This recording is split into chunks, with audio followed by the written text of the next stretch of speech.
Today வீடியோவில் வந்து என்ன நடக்குது அப்படின்னு பார்ப்போம். அதுக்குன்னு நம்ம சேனலை மட்டும் லைக் அண்ட் சப்ஸ்கிரைப் மட்டும் பண்ணிடுங்க. ஃபஸ்ட்டு எடுத்தோடனே நம்ம தமிழ் பேசுகிறதான் காட்டுறாங்க. அம்மா போய் கிளம்புமா டக்குன்னு நம்ம போகணும்ல அப்படிங்கிற மாதிரி சொல்கிறாங்க. எங்கே போக போகிற அப்படிங்கிற மாதிரி நம்ம பாரதி கேட்குறாங்க. என்னம்மா மறந்துட்டியா, நாளைக்கு வந்து நம்மளோட ஃப்ரெண்டு கல்யாணம்ல, நம்ம வர்றோம்னு சொல்லியிருந்தோம்ல, நம்ம கண்டிப்பாக போகணும் கிளம்புமா அப்படிங்கிற மாதிரி சொல்கிறாங்க. உடனே மரகதம்மா சொல்கிறாங்க, ஆமாம் பாரதி, தமிழ் பீரோலே ஒரு பாடு படுத்திட்டா, எல்லா ட்ரெஸ்ஸையும் வெளியே எடுத்து போட்டு எது நல்லா இருக்குது அப்படின்னு பார்த்துட்டு லக்கேஜ் எல்லாம் எடுத்து வச்சுட்டா அப்படிங்கிற மாதிரி மரகதம்மா சொல்கிறாங்க.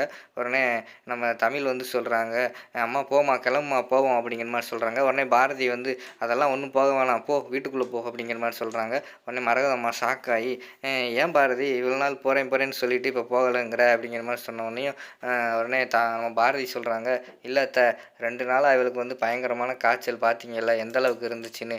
திருப்பி இங்கேருந்து சென்னை வரைக்கும் நம்ம ட்ராவல் பண்ணோம்னா திருப்பி இவளுக்கு காய்ச்சல் வந்துருச்சுன்னா என்ன பண்ணுறது, நம்ம உடம்பு முடியாமல் போயிடும்ல அப்படிங்கிற மாதிரி நம்ம பாரதி வந்து சொல்கிறாங்க. உடனே நம்ம மரகதம்மா சொல்கிறாங்க, என்ன என்ன பாரதி சொல்கிற, அந்த தம்பி நம்ம வீட்டுக்கு வந்து எல்லாத்தையும் நம்ம வாங்கன்னு சொல்லிச்சு. ஆனால் நம்ம எல்லாருமே போகணும் நியாயப்படி பார்த்தா, நமக்கு அன்னைக்குன்னு பார்த்து வேறு ஒரு ஃபங்க்ஷன் இருக்கிறதுனால உங்கள் 2 பேர்த்த போயிட்டு வர சொன்னேன் அப்படிங்கிற மாதிரி வந்து நம்ம மரகதம்மா சொல்கிறாங்க. அத்தை அது கரெக்டு தான் அத்தை, எல்லாத்துக்குமே எல்லா நாளும் ஃபங்க்ஷன் வைப்பாங்க, அதனால நமக்குன்னு ஒரு இது இருக்குல்ல, நம்ம போய் அங்கே போய் அட்டன் பண்ணால் நம்ம உடம்பு தானே பாதிக்குது, அதுவும் தமிழுக்கு உடம்பு சரியில்லாமல் போயிடும் அப்படிங்கிற மாதிரி சொல்லி பாரதி சொல்லிடுறாங்க. உடனே மரகதம்மா சரி விடு அப்படின்னு மாதிரி அவங்க சரின்னு சொல்லிடுறாங்க. ஆனால் தமிழ் வந்து விடுறதா இல்லை, அம்மா நீ என்னை கூட்டு போகிறேன்னு சொன்னேன்ல, கண்டிப்பாக என் ஃப்ரெண்டை பார்க்கணும், நான் போய் பார்க்கணும், என்னை கூட்டு போ அப்படிங்கிற மாதிரி சொன்னோன்னே, என்னடி சொன்னதே சொல்லிக்கிட்டு இருக்க, அதெல்லாம் கூட்டு போக முடியாது போடி அப்படின்னு சொல்லிட்டு திட்டிடுறாங்க. உடனே தமிழ் வந்து கோவப்பட்டுக்கிட்டு ரூமுக்குள்ளே போய் கதவை பூட்டிக்கிறாங்க. என்னம்மா பார்த்து எடுத்து சொல்லியிருக்க கூடாதா, இப்போ போய் கோவப்பட்டுக்கிட்டா அப்படிங்கிற மாதிரி மரகதம்மா சொல்கிறாங்க. அத்தை அவள் ரொம்ப செல்லம் கொடுத்து தான் அத்தை இப்படி ஆயிட்டா, பரவாயில்ல, அவளை இப்படி விட்டால் தான் அவள் வந்து ஒரு வழிக்கு வருவா அப்படிங்கிற மாதிரி நம்ம பாரதி சொல்லிடுறாங்க. அடுத்து வந்து மரகதம்மா வந்து சாப்பாடு எடுத்துகிட்டு கொடுத்துட்டு, தமிழுக்கு போய் சாப்பாடு கொடு அப்படிங்கிற மாதிரி நம்ம பாரதிக்கிட்ட சொல்கிறாங்க. விடுங்க அத்தை, அவள் பசிச்சா வருவா, அவளுக்கு ரொம்ப செல்லம் கொடுத்து அவள் இப்படி பண்ணிக்கிட்டு இருக்கா, விட்டுருங்க அப்படிங்கிற மாதிரி சொல்கிறாங்க. கடைசியில் நம்ம மரகதம்மா போய் கதவை தட்டி எழுப்பி நம்ம தமிழுக்கு வந்து சாப்பாடு கொடுத்துட்றாங்க. இந்த பக்கம் பார்த்தோம்னா நம்ம ஆதி, நம்ம கேசவ், அவங்க ஃபேமிலி மெம்பர்ஸ் எல்லாருமே வந்து அதாவது மண்டபத்துக்கு வந்துட்டாங்க. மண்டபத்தில் வந்து நம்ம ஆதி போய் பெட்டில் உட்காந்து எதையோ யோசிச்சுக்கிட்டே இருக்கார். நம்ம கேசவ் வந்து சொல்கிறாரு, என்ன மச்சான் எதையோ யோசிச்சுக்கிட்டு இருக்கே அப்படிங்கிற மாதிரி சொன்னோன்னே, ஒன்றும் இல்லைடா அப்படிங்கிற மாதிரி சொல்லிக்கிட்டு இருக்காங்க. அந்த நேரத்தில் வந்து நம்ம கேசவனுக்கு வந்து ஃபோன் வந்துடுது. யார் பண்ணுறாங்கன்னு பார்த்தா லதா கால் பண்ணுறாங்க. சார் நாங்கள் வந்து மண்டபத்துக்கிட்ட ரீச் ஆகிட்டோம், கொஞ்சம் நேரத்தில் வந்துடுவோம் அப்படிங்கிற மாதிரி சொன்னோன்னே, சரி வாங்க பார்த்து வாங்க அப்படிங்கிற மாதிரி சொல்லிடுறாங்க. உடனே அவங்களும் சரி சார் வந்துட்டு நாங்கள் கால் பண்ணுறோம் அப்படின்னு சொல்லிட்டு ஃபோனை வச்சிடுறாங்க. உடனே நம்ம கேசவ் வந்து ஐயையோ அப்படிங்கிற மாதிரி தலையில் கை வைக்கிறாரு. என்னடா என்னாச்சு அப்படிங்கிற மாதிரி சொன்னோடனையும், நம்ம ஆஃபீஸ்லேருந்து எல்லாருமே கிளம்பி வராங்களாண்டா உன்னோட மேரேஜுக்கு அப்படின்னு சொன்னோன்னே, நல்ல விஷயம் தானடா, இதுக்கேண்டா தலையில் கை வைக்கிற அப்படிங்கிற மாதிரி நம்ம ஆதி சொல்கிறாரு. இல்லைடா இங்கே வந்தால் எல்லா உண்மையும் அவங்களுக்கு தெரிஞ்சிரும்ல, நான் வந்து உன்னோட ஃப்ரெண்டு தான், நான் எம்டி கிடையாது, நீ தான் உண்மையான எம்டி அப்படின்னு தெரிஞ்சுனா என்னடா செய்ய அப்படிங்கிற மாதிரி சொல்கிறாங்க. தெரிஞ்சுட்டு விட்றா அப்படிங்கிற மாதிரி ஆதி சொல்கிறாரு. எனக்கு தெரிஞ்சுட்டு போதா, அப்படியெல்லாம் விட முடியாதுடா, இவ என்னோட மான மரியாதையெல்லாம் இதில் தான் அடங்கியிருக்கு, பிறகு என்னை மேலேருந்து கீழே வரைக்கும் எல்லாருமே கேவலமாக பார்ப்பாங்க, இது உனக்கு ஓகேவா அப்படிங்கிற மாதிரி நம்ம கேசவ சொல்கிறாரு. சரி விடு, நானும் சொல்ல மாட்டேன், முடிஞ்ச அளவுக்கு நான் வந்து இந்த கல்யாணம் முடிகிற வரைக்கும் நீ தான் எம்டி, நான் எம்டி கிடையாது அப்படிங்கிற மாதிரி நான் வந்து எல்லாத்தையும் பார்த்துக்கிறேன் அப்படிங்கிற மாதிரி சொல்லிடுறாங்க. ரொம்ப நன்றிடா அப்படிங்கிற மாதிரி நம்ம கேசவ சொல்லிடுறாரு.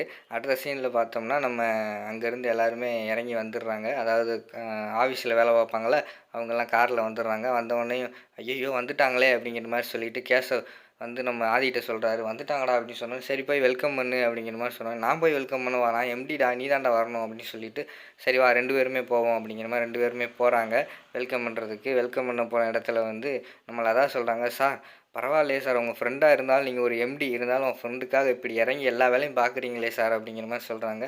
உடனே பரவாயில்ல இருக்கட்டும், எம்டி எல்லாம் 2வது தான், ஃபஸ்ட்டு எனக்கு ஃப்ரெண்டு, அதுக்கடுத்து தானே எம்டி அப்படிங்கிற மாதிரி கேசவ சொல்லி சமாளிச்சிடுறாரு. எல்லாருமே பேசிக்கிட்டு இருக்கிற நேரத்தில் நம்ம ஆதி இருக்கார்ல, அவர் வந்து நம்ம பாரதியவே தேடிக்கிட்டு இருக்காங்க. என்ன பாரதி ஆளை காணோம் அப்படிங்கிற மாதிரி தேடிக்கிட்டே இருக்காங்க. அதுக்கடுத்து பாரதி வரலையா அப்படிங்கிற மாதிரி லதா கிட்ட கேட்காங்க. இல்லை அவள் வரலை, அவள் வரேன்னு சொல்லிட்டா, கடைசி நிமிஷத்தில் வரலன்ட்டா அப்படிங்கிற மாதிரி சொன்னோன்னே, ஏன் என்னாச்சு, நம்ம தமிழுக்கு எதுவும் உடம்பு சரியில்லாமல் போயிடுச்சா அப்படிங்கிற மாதிரி நம்ம ஆதி கேட்காங்க. அப்படியெல்லாம் இல்லை, தமிழும் நல்லா தான் இருக்கா, ஒரு வேளை உங்களுக்கு கல்யாணம் நடக்கிறத வந்து அவளால் பார்க்க முடியலையோ என்னமோ, அதனால வராமல் இருக்கலாம்ல அப்படிங்கிற மாதிரி நம்ம லதா சொன்னோடனையும் சொன்னோனையும் அவங்க ஷாக் ஆகிடுறாங்க. நம்ம ஆதி வந்து, இல்லை சார் சும்மா சொன்னேன், விளையாட்டுக்கு தான் சொன்னேன் அப்படிங்கிற மாதிரி எம்டிகிட்ட சொல்கிறாங்க. சரி வாங்க, நீங்கள் வந்து டயர்டாகிருப்பீங்க, வாங்க எல்லோரும் ரூமுக்கு போவோம், ரூமில் போய் ரெஸ்ட் எடுங்க அப்படிங்கிற மாதிரி நம்ம கேசவ் சொல்கிறாரு. சரின்னு சொல்லிவிட்டு எல்லோரும் ரூமுக்கு போயிடுறாங்க. போயிட்டு ரூமில் வச்சு எல்லாம் டக்குன்னு கிளம்புங்கடி, போய் நம்ம கிஃப்ட் வாங்கிட்டு வந்தோம்ல அதை வந்து நம்ம கேசவுக்கு சாரி நம்ம ஆதி கொடுத்துருவோம் அப்படிங்கிற மாதிரி அதான் சொல்கிறாங்க. நீ கிளம்ப தான் லேட் ஆகும், நீ ஃபஸ்ட்டு கிளம்பு அப்படின்னு சொல்லிட்டு அங்கே ரூமில் எல்லாருமே கிளம்பிடுறாங்க.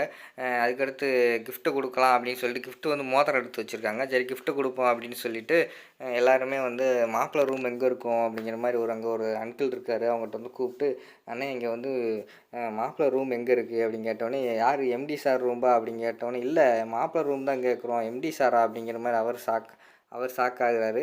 உடனே அங்கிட்டிருந்து கேசவ் இதெல்லாம் பார்த்துட்டு, ஐயையோ இவங்க குடியை கெடுத்துருவாங்க போலே, இந்த வந்துட்டேன் அப்படின்னு சொல்லிட்டு வேகமாக வந்து இந்தா வந்துட்டேன், நான் தான் இருக்கேன் அப்படின்னு சொல்லிட்டு, சார் அவங்க மாப்பிள்ளைன்னு சொன்னோன்னே எம்டின்னு சொல்கிறாங்க சார் அப்படின்னு லதா சொல்கிறாங்க. சரி அதை விடுங்க, நீங்கள் எதுக்கு எம்டியை தேடுறீங்க அப்படின்னு, சாரி நீங்கள் எதுக்கு மாப்பிள்ளையை தேடுறீங்க அப்படின்னு கேட்டோடனையும், நான் கிஃப்ட்டு கொடுக்க போகிறோம் அப்படிங்கிற மாதிரி சொன்னேன். கிஃப்ட்டு நாளைக்கு ஸ்டேஜில் வச்சு கொடுங்க அப்படிங்கிற மாதிரி அப்படின்னு கேசவ் சொல்கிறாரு. இல்லை சார் கிஃப்ட்டு இப்போயே கொடுத்தா தான் அவர் கல்யாணத்துக்கு அவர் போட்டுட்டு அவர் கல்யாணத்தில் தாலி கட்டுறதெல்லாம் பார்க்கணும் அப்படிங்கிற மாதிரி லதா சொல்கிறாங்க. சரி வாங்க கொடுத்துருவோம் அப்படின்னு சொல்லிட்டு நம்ம ஆதியை கூப்பிட்றாங்க. ஆதி வந்தோடனையும், இந்தாங்க ஆதி, எங்கள் ஆஃபீஸில் ஆஃபீஸ் சார்பாக எல்லாருமே உங்களுக்கு ஒரு ரிங் எடுத்துகிட்டு வந்திருக்கோம், கிஃப்ட்டு இந்தாங்க வச்சுக்கோங்க, முக்கியமாக இதை செலக்ட் பண்ணதே நம்ம பாரதி தான், பார்த்து செலக்ட் பண்ணலாம் அப்படின்னு சொல்லிட்டு கொடுக்காங்க. அதை வந்து ஆதி வாங்குறாரு. அதோடு பார்த்துக்கிட்டிங்கன்னா இன்றைக்கான வீடியோ வந்து முடிச்சிடுறாங்க.